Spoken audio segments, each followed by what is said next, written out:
denunciar el intento de poner la universidad pública primero al servicio de las grandes empresas y bancos y después bajo su gobierno directo.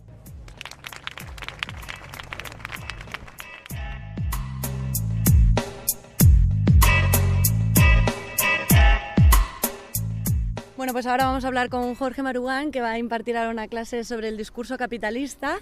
Y me gustaría preguntarte, para empezar, ¿qué opinas de lo que incluye la Ley Wert y el Decreto 14/2012, en el que se reproducen esos valores capitalistas como la mercantilización, el sistema de clases, la jerarquización piramidal, pero por otro lado también se incluyen otros puntos como la injerencia política o el control de gobierno? ¿Cómo se explica esto, esta dualidad?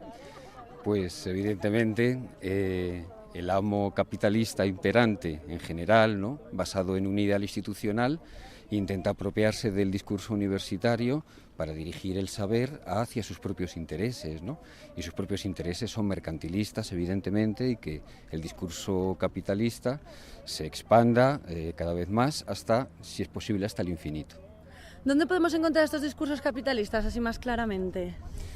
El discurso capitalista ahora mismo es el discurso del amo moderno, impera ya en todo el mundo, ya no hay apenas zonas de exclusión y se ha globalizado absolutamente, y sus manifestaciones alcanzan todo, ¿no?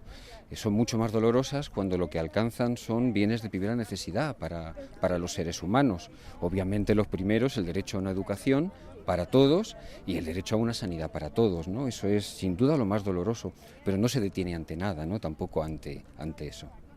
Esta injerencia del sistema capitalista dentro de los valores, por ejemplo, de la educación, ¿hacia dónde nos está llevando? Pues nos lleva a una radicalización de un discurso que llamamos discurso institucional de la educación, donde el maestro se convierte en una mera marioneta, ¿no?, donde el educador se convierte en una mera marioneta y donde no tiene apenas instrumentos para generar la posibilidad de que el alumno invente, de que cree y de que se convierta no en un sujeto normalizado, en una especie de variable de ajuste o en un sujeto puntuado, ¿no?, sino en un sujeto excepcional, ¿no?, en un sujeto particular, capaz de inventar y de crear por sí mismo. ¿Y cómo podemos huir de estos valores capitalistas o antivalores, también se podrían llamar? Bueno, voy a intentar plantearlo en mi clase, porque voy a plantear en lo que yo creo que se sostiene el discurso capitalista. No es que el discurso capitalista sea malo en sí mismo, ¿no? El discurso capitalista deriva del intento de producir sin pausa, ¿no?, y de hacer creer a cualquiera que puede hacerse cargo de su propio goce y de la propia producción, ¿no?, cosa que es imposible. Los intentos de salida que voy a plantear, la salida es muy difícil, ¿no?, porque si no ya se hubiera planteado, y es muy difícil porque el capitalismo es el discurso más astuto y tiene, entre muchas otras cosas, la astucia de apropiarse de todos los intentos de oponerse a él, ¿no? Incorpora todas las críticas y eso lo hace de una manera absolutamente natural, ¿no?, en su propia expansión y en su propio discurso.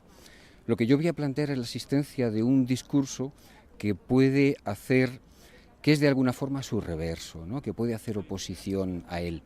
No lo podría explicar en pocas palabras, pero se trata de que la relación con el goce que tenemos todos los sujetos pueda cambiar y que podamos renunciar a ser amos del goce a través del consumo para proponer otra cosa que, pues tendréis que estar en la clase para entender un poco más.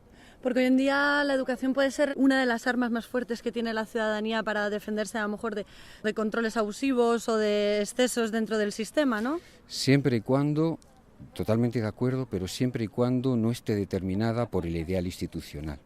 En el momento que el ideal institucional entra a determinar desde los planes de estudios hasta las formas de evaluación, hasta la multiplicación de las tasas, que en algunos casos se han multiplicado por 3, en ese caso no hay ninguna posibilidad para que eso suceda.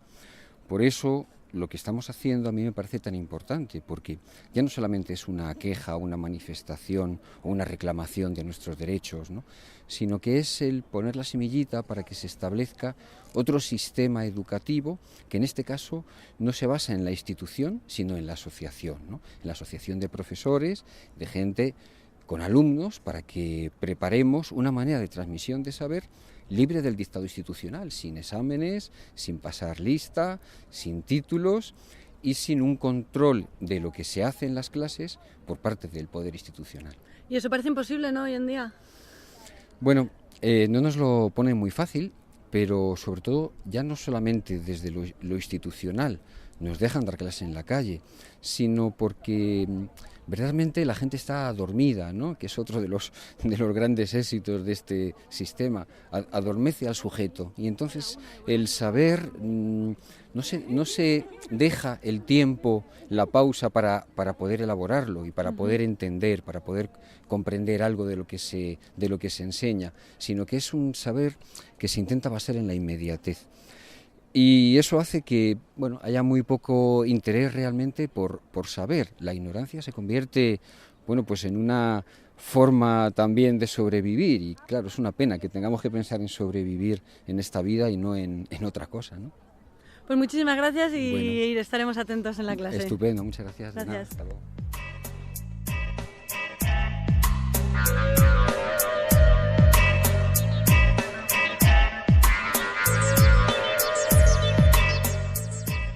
El discurso capitalista va sobre ruedas. Lacan dice, como un coche de carreras, es un discurso acelerado, se basa en el aceleramiento. Esto dificulta que en la relación entre dos se pueda dar un tiempo para comprender, un tiempo para poder entender al otro, para poder escuchar al otro. El discurso capitalista es, dice Lacan, el discurso más astuto, porque consigue sustituir las necesidades por deseos.